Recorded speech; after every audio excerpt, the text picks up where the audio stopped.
personnel, c'est la mort en service commandé d'un maire de Vimereux, ou du moins d'un maire de guerre, M. Cacan, alors qu'il se trouve au bord de la crèche où on l'a obligé à venir assister à l'exhumation de 8 soldats britanniques tués dans les combats de mai 40. 1942, oh, il se passe vraiment rien. Par contre, le 23 juin 1943, c'est le grand amiral de Nice qui est à nouveau à Vimereux. Mais 1943, pour nous Vimereusiens, c'est une année dure. Tout simplement à cause d'une seule date. Dans la soirée du 1er avril, on vient d'arrêter chez lui, rue de l'Église à l'époque, rue du Docteur Vautrin maintenant, un résistant, Léon Fayolle, porteur à la gare. Personne ne pouvait suspecter en Léon Fayolle un résistant, et pourtant il l'était, car c'est lui, membre des FTBF, du Front National à tendance communiste de la Résistance, qui va faire les premiers déraillements ferroviaires dans notre région. Le 18 avril, le 12 mars 1944, le maréchal Rommel va jusqu'à la plage de Vimereux mais continue son inspection. Il y reviendra très rapidement le 18 avril 1944. Et le 27 avril 1944 vont commencer les gros bombardements avec deux objectifs, surtout le viaduc et le pont de Ternay. Et je pense pouvoir dire que tous les malheurs des Vimereusiens en matière de bombardement ont été causés par et ce viaduc et ce pont de Ternay. Et le 27 avril, rien que dans le quartier des Garennes, il y a une vingtaine de maisons détruites et il y a déjà des morts sous les débris.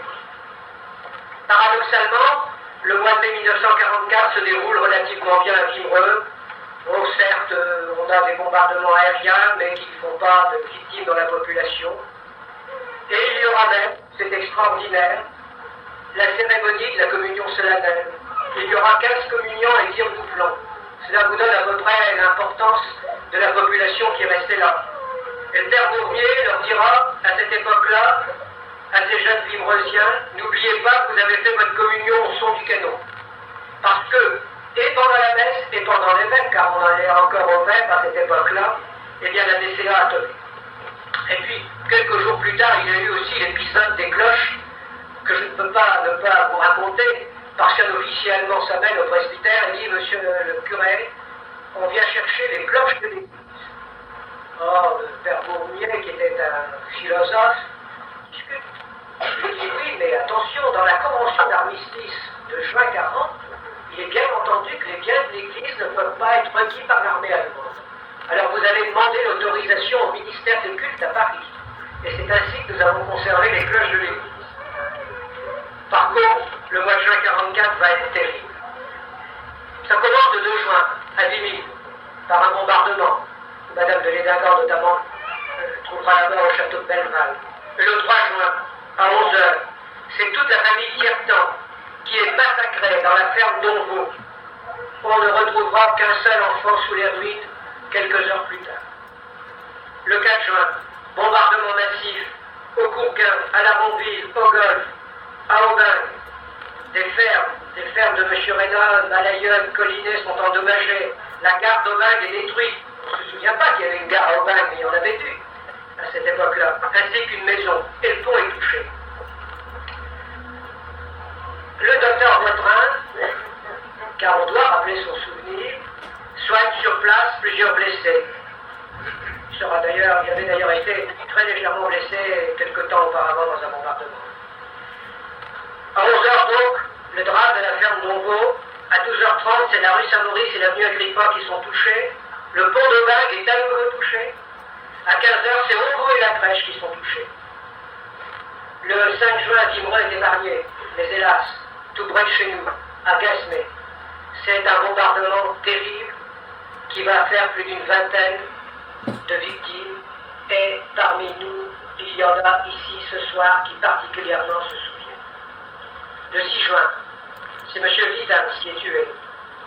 Il y a un camion d'entreprise Malayeul qui se trouve stationné rue Ferber. Ce camion va faire un bond de 27 mètres d'après des témoignages, par le souffle des bombes. Or, les Vimreusiens mènent une vie au ralenti, égayés, si l'on peut dire, par les passages des V1, ces fameux avions sans pilote aux poutres de crosse cylindrée mal réglées, et la ville se vide encore plus.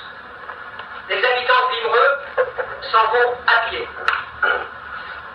Et l'abbé Bourrier, lui, empoche sa bicyclette et établit le lien avec des Vimreusiens réfugiés aux environs. Il note tout. En nous, dit-il, il ne reste à Vimereux que 300 Allemands craintifs qui appartiennent au service hospitalier à l'infirmerie. En fait, il y en a beaucoup plus que l'indique l'abbé Bourrier, car il y a toutes les unités combattantes qui sont au sud et au nord de Vimereux, des artilleurs, des officiers du génie, notamment, et puis des marins.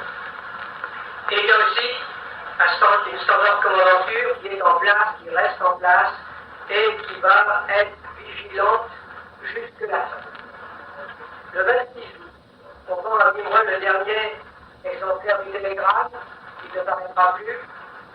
Mais si je le signale, c'est parce que, au moment où il ne reçoit plus cette petite feuille d'annonce, on le lisait d'ailleurs que pour ces annonces et non pas pour le communiqué du grand quartier général allemand, les Vimreusiens sont vraiment alors là convaincus qu'ils sont coupés du reste du pays.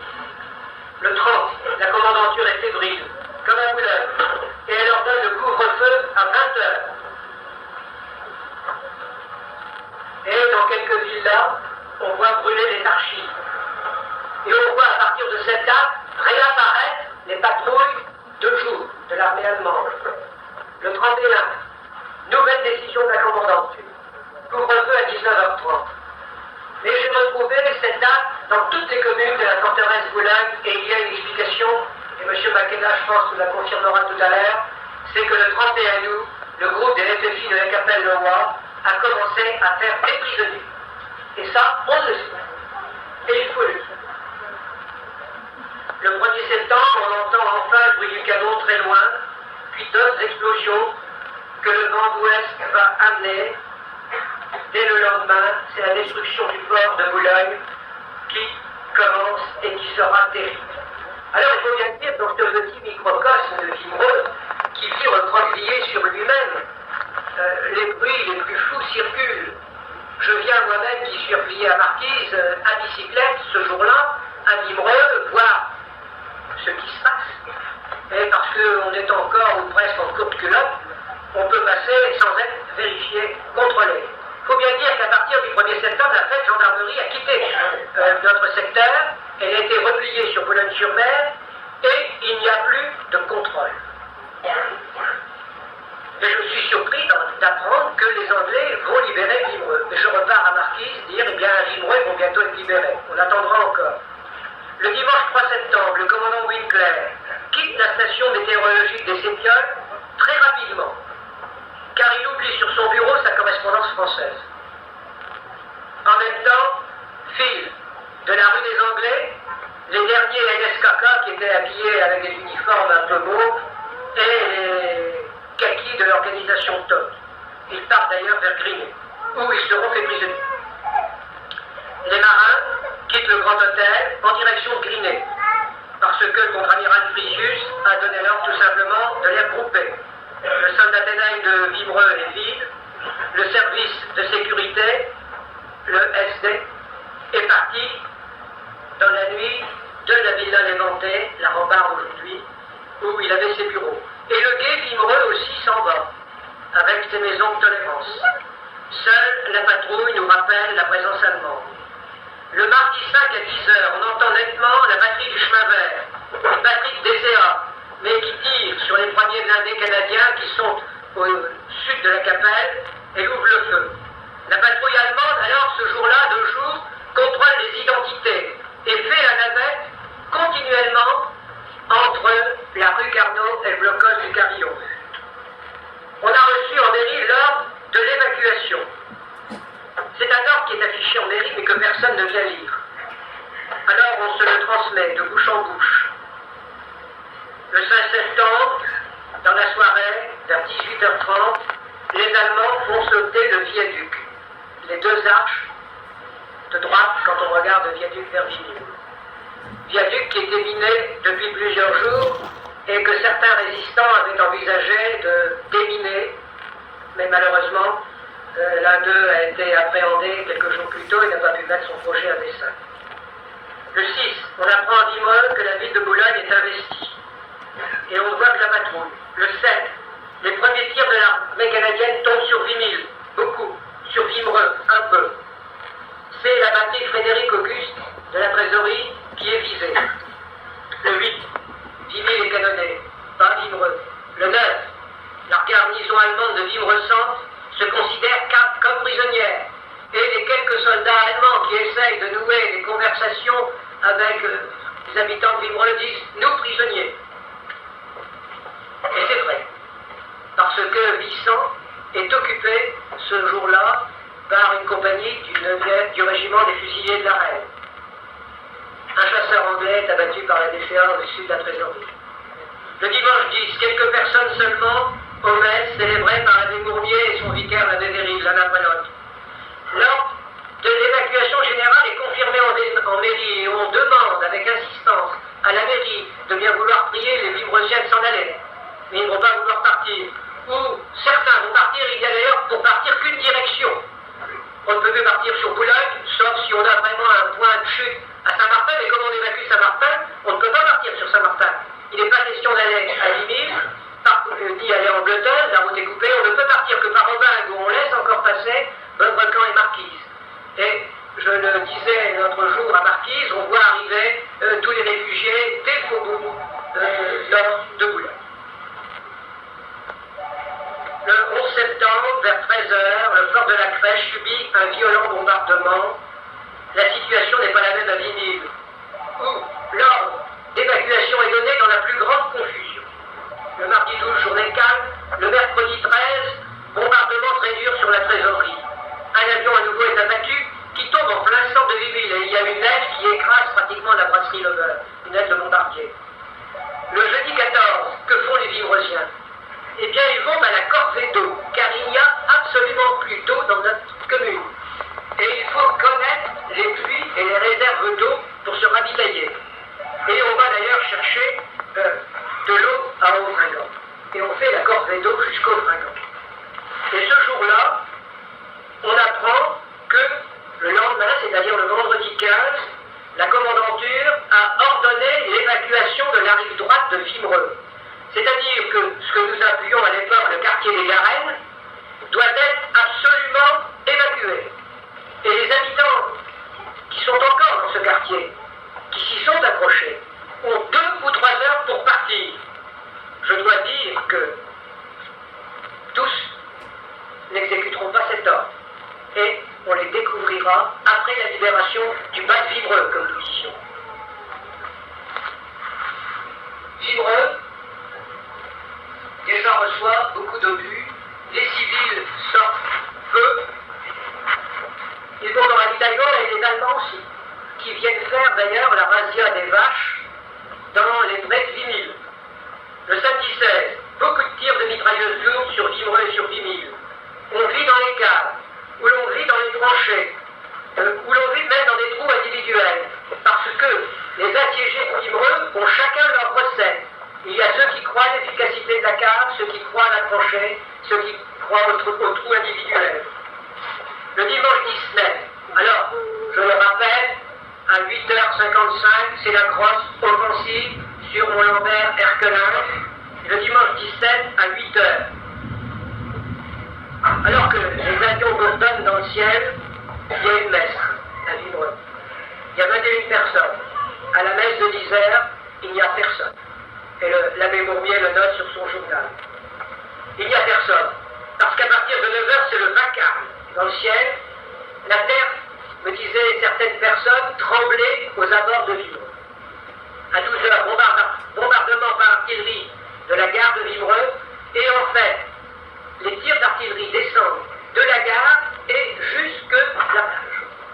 Comme si, en quelque sorte, quelques-uns des 328 canons qui tirent à ce moment-là sur Boulogne-sur-Mer ou sur la forteresse de Boulogne voulaient en quelque sorte chasser les défenses les plus proches du fort de la Crèche. De 12h à 15h, tirent à nouveau des des canons canadiens, incendie de la villa Le Castel, qui je crois appartenait à M. Gillard, et la villa Mignon qui appartenait à Mme Martin. Et on les laisse brûler parce qu'on n'a pas d'eau pour éteindre. Le lieutenant-général Hay, qui commande la forteresse de Boulogne, resserre le périmètre de défense qui englobait Vimereux. Alors, à 19h, c'est le pont Carnot qui saute. Et ce n'est plus qu'un tas de décombres. L'église subit d'énormes dégâts du fait de la destruction du pont et aussi, pour bien sûr, du fait des obus. Alors l'abbé Bourmier, qui était un observateur extraordinaire, tient une comptabilité. Et il compte les obus qui tombent sur son église. Et il écrit, le 17, 80 obus dans la maçonnerie de la messe. Au presbytère, quelques personnes sont rassemblées. À 19h30, donc à peine une demi-heure après, c'est le pont Napoléon qui sort. Et à 21h, il y a un bombardement aérien, c'est la maison de Mme Lamogé qui brûle. Et c'est à ce moment-là, au moment où cette maison brûle, que la BBC apprend à quelques privilégiés, dont vous étiez sans doute, mademoiselle, que Vimereux est libéré. Non, Vimereux ne l'est pas. Et Vimereux a vraiment été secoué par le bombardement du 17, qui a commencé non pas à 9h, comme à Saint-Martin et Mont-Lambert, mais à 10h sur la trésorerie. Rien que pour la trésorerie, il faut savoir qu'il y a eu 752 avions qui ont bombardé, par vagues successives de 6, passant tous les 17 ou 18 secondes l'une après l'autre. Et qu'il y a eu rien que sur la trésorerie qui nous intéresse, parce que de la trésorerie dépend la libération de Vimereux, il y a eu 17 régiments canadiens qui, à un moment donné, ont concentré leurs tirs sur la batterie de 3 pièces de 305 sous casemate qui était à la trésorerie. Cela est important. Mais il faut rendre à ce moment-là un hommage aux FFI, qui ont permis de mesurer l'étendue exacte des défenses de la batterie de la trésorerie. Parce que le général Créard, qui commandait la 3e division d'infanterie canadienne, avait toujours dit qu'on ne pourrait pas libérer le port de Boulogne-sur-Mer, car c'était là le grand objectif de l'offensive des Canadiens et des Alliés. On ne pourrait pas libérer le port de Boulogne-sur-Mer si on ne prenait pas Mont-Lambert et si on ne prenait pas la trésorerie. Car les canons de l'un et de l'autre, et même la batterie Lindemann, en vérité à Sangam, interdisaient l'utilisation du port de Boulogne-sur-Mer, dont les Alliés avaient un précieux besoin. Les Canadiens, grâce au FFI, ont appris que la colline du Pas-de-Guet, alors le Pas-de-Guet, je le précise pour ceux qui ne savent pas, c'est une colline qui est juste au-dessus de la trésorerie, qui domine Ouaguingan et qui redescend sur Ouaguingan, et n'est occupée que par quelques soldats allemands. Et c'est alors que le soir du 17, alors que son régiment piétine, malgré les ordres reçus de s'emparer dans la journée de la batterie de la trésorerie, ce n'est pas possible. C'est impossible. C'est à ce moment-là que le lieutenant-colonel Anderson demande à une de ses patrouilles volontaires de laisser tout son équipement, de ne prendre qu'une arme légère, de partir dans les ténèbres et d'essayer de faire prisonnier la toute petite garnison, une douzaine d'hommes, pas plus, qui se trouve sur le Pas-de-Guet. Et c'est un lieutenant qui va d'ailleurs être fêté quelques jours plus tard à Vimereux pour cet exploit, le lieutenant Bart Stephens. Vous en souvenez pas, mais cependant il figure dans le livre d'or de l'armée canadienne pour ce haut fait, qui va réussir à pénétrer au-delà du Pas-de-Guet jusque la batterie. Frédéric Auguste et donner les derniers renseignements pour qu'on engage la capture.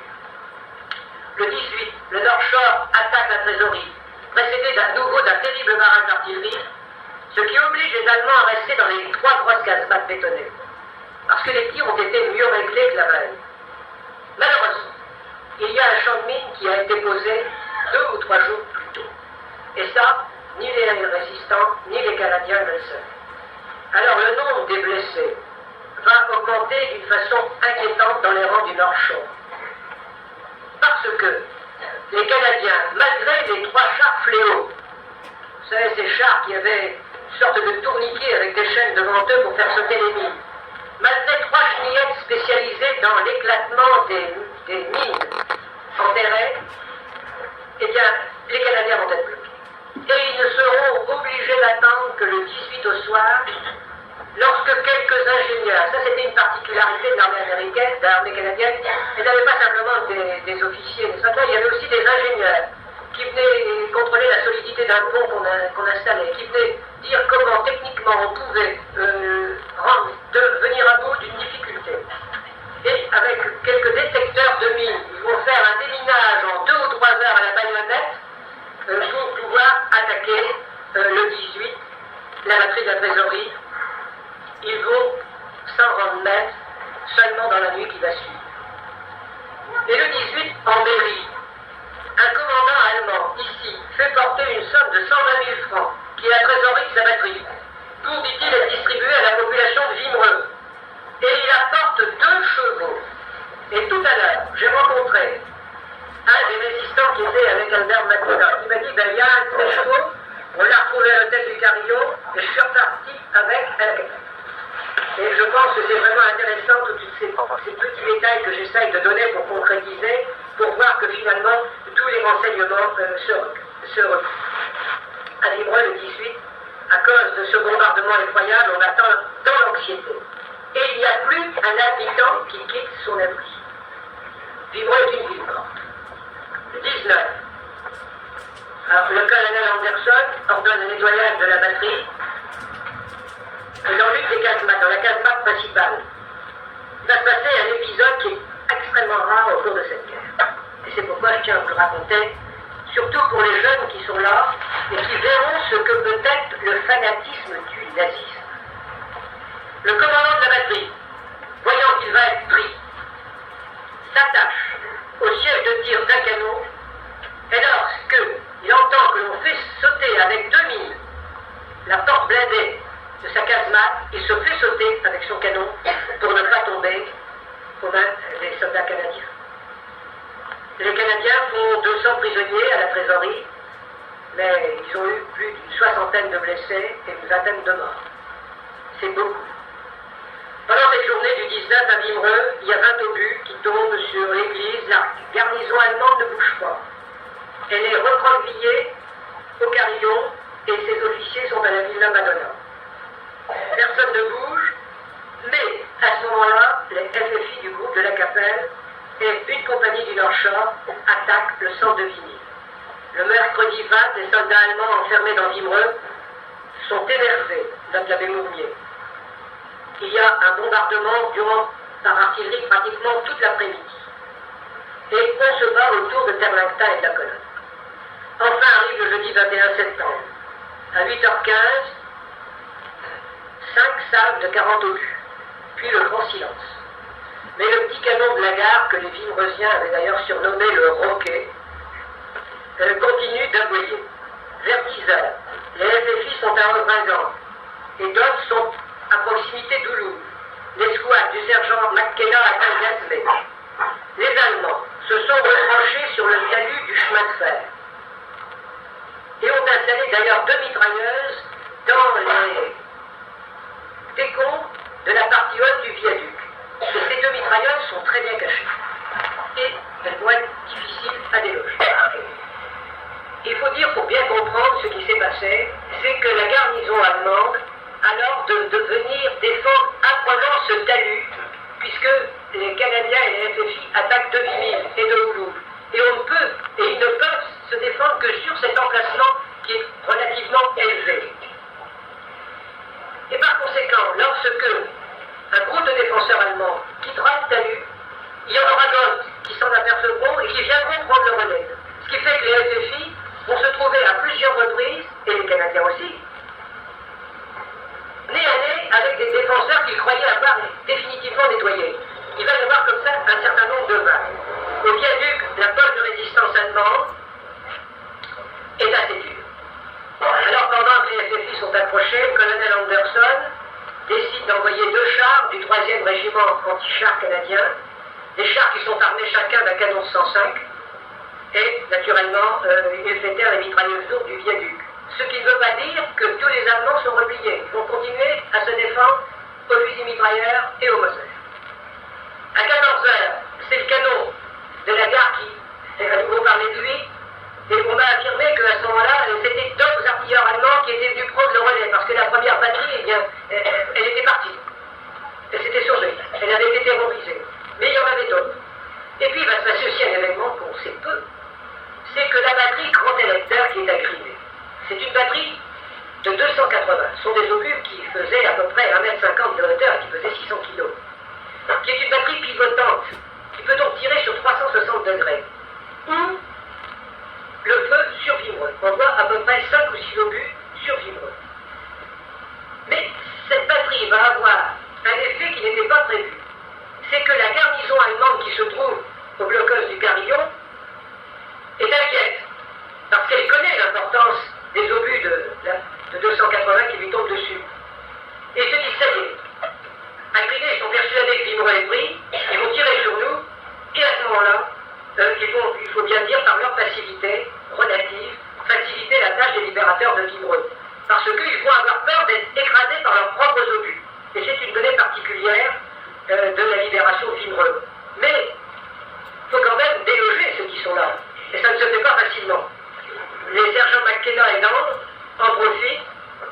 Le premier fonce vers l'ancien casino, le second vers le blocus du Carillon, où un capitaine et 50 hommes se rendent. À Madonna, ce groupe prend 2000 litres d'essence. À la mer, le sergent McKenna est blessé légèrement, mais il continue le combat.